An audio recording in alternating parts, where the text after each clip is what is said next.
আমাদের আশপাশে বন্যা হয়েছে। আজকে আমি সিজনাল ফিশারম্যান হিসেবে একটু ট্রাই করলাম মাছ শিকার করা যায় কিনা। এই উদ্দেশ্যে বাজার থেকে 180 টাকা দিয়ে 40 হাত লম্বা একটা নেট কিনে আনলাম।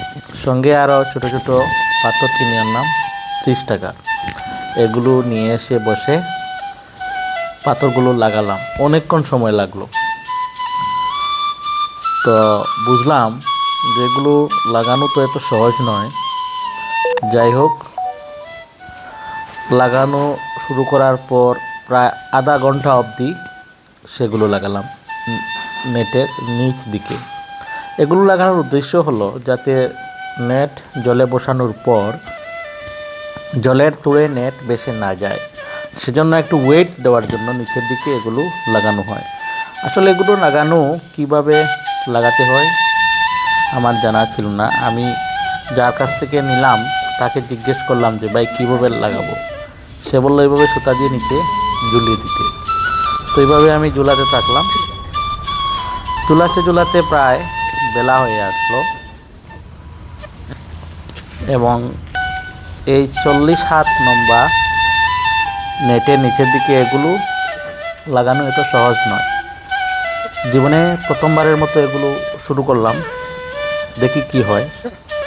এবং অনেক মন্তব্য সব দিক থেকে আসতে লাগলো যে তুমি পারবে না, এই হবে সেই হবে। অনেক উপদেশ, আমার দুটো ছোট ছোট সন্তান আমাকে অনেক উপদেশ দিচ্ছিল যে এইভাবে লাগাও, ওইভাবে করো, এই করো, সেই করো। আমি সব কিছু চোখ বুঝে সহ্য করে ধৈর্য রেখে আমার কাজ চালিয়ে যেতে থাকলাম। এইভাবে চলতে চলতে এক সময় কি হলো, আমার নেট রেডি হয়ে গেল। আমার নেটটা এখন রেডি হয়ে গেল। এখানে 180 টাকার এই নেটগুলো আছে এবং এই যেগুলো দেখছেন এইগুলোর দাম আরও 30 টাকা। তো সব মিলে 100, 200, 10 টাকা এখানে আছে। আমি প্রথমে আমার টার্গেট হবে 210 টাকার মাছ শিকার। জাল বসানোর তৈয়ারি তখনও শেষ হয় নাই। আমাকে দুটি বাঁশ সংগ্রহ করতে হবে এবং সেই বাঁশ সংগ্রহ করে দুটা খুঁটা তৈরি করতে হবে। তো আমি খুঁটা তৈরিতে লেগে গেলাম। খুঁটা তৈরি অনেকক্ষণ কষ্টের পর হয়ে গেল। তারপর চললাম জলের দিকে। খুঁটা তৈরি হওয়ার পর এবং নেট রেডি হওয়ার পর আমি বেরিয়ে পড়লাম সেটা বসানোর জন্য। তো আমার ঘরের পিছন দিকে এখানে অনেক জল, বন্যার জল এসছে এবং সেখানে আমি ভাবলাম যে আমার নেটটি বসাবো। সেই সঙ্গে যেই মাত্র কাদায় পা দিলাম, আমার প্রায় কোমর অবধি কাদায় ঢুকে গেল। তো সঙ্গে সঙ্গে অন্য চিন্তায় পড়ে গেলাম, সেখানে নাকি আমার সলিল সমাধি হবে। যাই হোক, কোনো ক্রমে নেট, বাঁশের খুঁটাসহ এবং এই কাদা পেরিয়ে আমি গন্তব্যস্থলে গিয়ে উপনীত হলাম। কিন্তু যাওয়ার সময় যেইমাত্র কাদায় আমি পা দিয়েছি, আমার পায়ের মধ্যে কে যেন একটা কামড় দিয়ে দিল। প্রচণ্ড জ্বলছে পায়ের মধ্যে। তো সেটা সহ্য করেও আমি আর পিছন দিকে ফিরে তাকালাম না। কিন্তু নামতে নামতে আমার কোমর জলের উপরে জল চলে গেল। তখন আমি সামান্য ভয় পেয়ে গেলাম যে কোথায় যাচ্ছি, কি হবে। তবুও এদিকে কি হলো, জাল বা নেট এই বাঁশের বেড়ায় আটকে গেল। আটকে গিয়ে তো অনেক ঝামেলা। সেটা যে আমি ঠিক করে নিয়েছিলাম সেগুলো আটকে লণ্ডভণ্ড হয়ে কিছু ছিঁড়েও গিয়েছিল। তো প্রথমে ভাবলাম একটা প্রান্ত আমি বসিয়ে দিই। তো একটা প্রান্ত আমি বসিয়ে দিলাম এইখানে। তারপর নেটটি টানতে আরম্ভ করলাম, দেখি কি হয়। তো টেনে টেনে এইভাবে নেট বসানো শুরু করলাম। যেহেতু 40 হাত লম্বা নেট এবং আশপাশে জার্মানি দেখতেছেন, তার মধ্যে বসালাম। তো এখন জালের মধ্যে জাল ছিঁড়ে গেছে এখানে দেখুন, টানার সাথে সাথে। তো ছিঁড়ে যাওয়ার পর আমি সেখানে একটা দিয়ে দিলাম যাতে হয়ে যায়। পুরো জাল লণ্ডভণ্ড হয়ে গেছে। তো মাথাটাও একটু গরম হয়ে গিয়েছিল। এত কষ্ট করে জাল রেডি করলাম আর জাল বসানোর আগ মুহূর্তে এইভাবে বিপর্যয় ঘটলো আমার।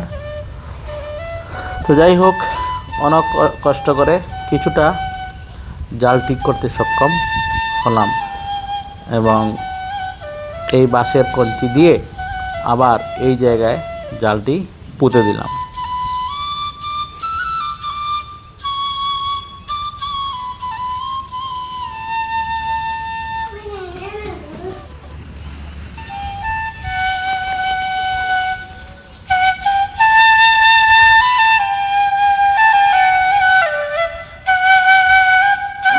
তো এবার শেষবারের মতো নেটকে মাটিতে পা দিয়ে মুড়ে মুড়ে আটকে দিতে থাকলাম, যাতে জাল নড়াচড়া না করে বা জলের স্রোতে বেছে না যায় নিচের দিক।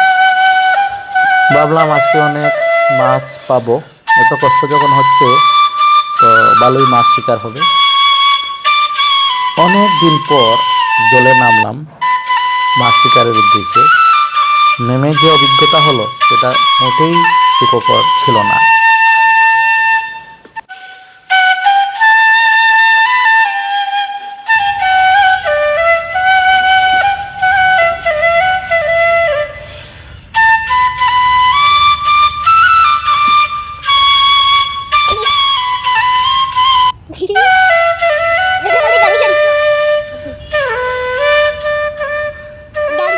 প্রায় 3 ঘন্টা পর যখন জাল উঠাতে গেলাম তখন কি এক ভয়ানক অবস্থার সম্মুখীন হলাম। আশপাশে যত এই কচুরিপানা ছিল সব কচুরিপানা এসে আমার জালের উপর আছড়ে পড়ল। কোথায় আমি জাল দিয়েছিলাম সেটাও খুঁজে পাচ্ছি না। এক প্রান্তে একটি বাঁশের কঞ্চি দেখতে পেলাম, কিন্তু অপর প্রান্তের বাঁশের কঞ্চিটি আর নেই। জলের তুড়ে কচুরিপানা সহ কচুরিপানা উঠিয়ে নিয়ে গেছে কোথাও বাঁশের কঞ্চিটি। আমি আর কিছুক্ষণ খুঁজে না পেয়ে অপর প্রান্তে চলে গেলাম। তো মনটি ভীষণ খারাপ হয়ে গেল। এভাবে এত বিশাল কচুরিপানা আমার জালকে ঘিরে ফেলল। অনেক খোঁজাখুঁজির পর আমি জালের এক প্রান্ত আবিষ্কার করলাম, উদ্ধার করতে সক্ষম হলাম এবং সেটা টেনে টেনে নিয়ে এলাম ডাঙ্গার দিকে। দেখুন আমার পিছনে পিছনে কীভাবে সব কচুরিপানা আসছে জালের সাথে। তো জালের আর অবস্থা নেই, জাল একটা রশি হয়ে গেছে। আমি কি এত সুন্দরভাবে বসেছিলাম জাল, কিন্তু প্রথমেই আমি একটি মাছ দেখলাম যে কিছুটা মাছ উঠে আসতে লাগলো, কিন্তু জাল আর অবস্থা নেই। যেভাবে জাল তোলা হয় এইভাবে না হয়ে এইভাবে আমি টানতে লাগলাম, টেনে টেনে জাল উদ্ধার করলাম। জালের বর উদ্ধার হলো,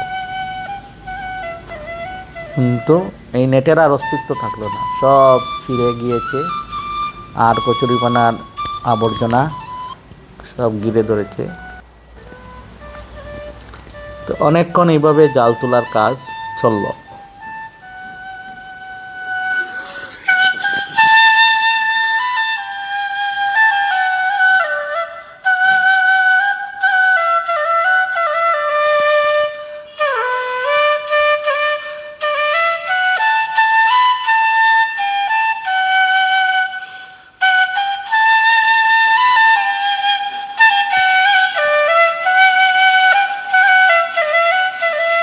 এবার মাছ সংগ্রহের পালা। সে তো এক বিশাল যন্ত্রণা। নেটের মধ্যে মাছ, পুঁটি মাছ বিশেষ করে ঢুকে গেছে, কিন্তু সেগুলো আর নেট থেকে বের হতে চায় না। তো আমি কি করব, পুঁটি মাছের এই সাল সুদ্ধা অনেকগুলো আমি এইভাবে বের করে নিয়ে এসেছি, যেহেতু সেটা আর বের হতে চায় না ছোটো ছোটো নেটের ছিদ্র থেকে। তো অনেক সংগ্রামের পর দেখুন আমার জালের অবস্থা একদম কাহিল হয়ে গেছে। জাল আর জাল নেই, সব কুণ্ডলি পেকে একসাথে হয়ে গেছে। জালের অনেক অংশ নেই। আমি যে আধা ঘন্টা ব্যাপী সময় নষ্ট করে লাগিয়েছিলাম নিচে পাথর, সেগুলো আর খুঁজে পেলাম না। আমার ছেলে সাহায্য করছিল মাছ সংগ্রহের ক্ষেত্রে।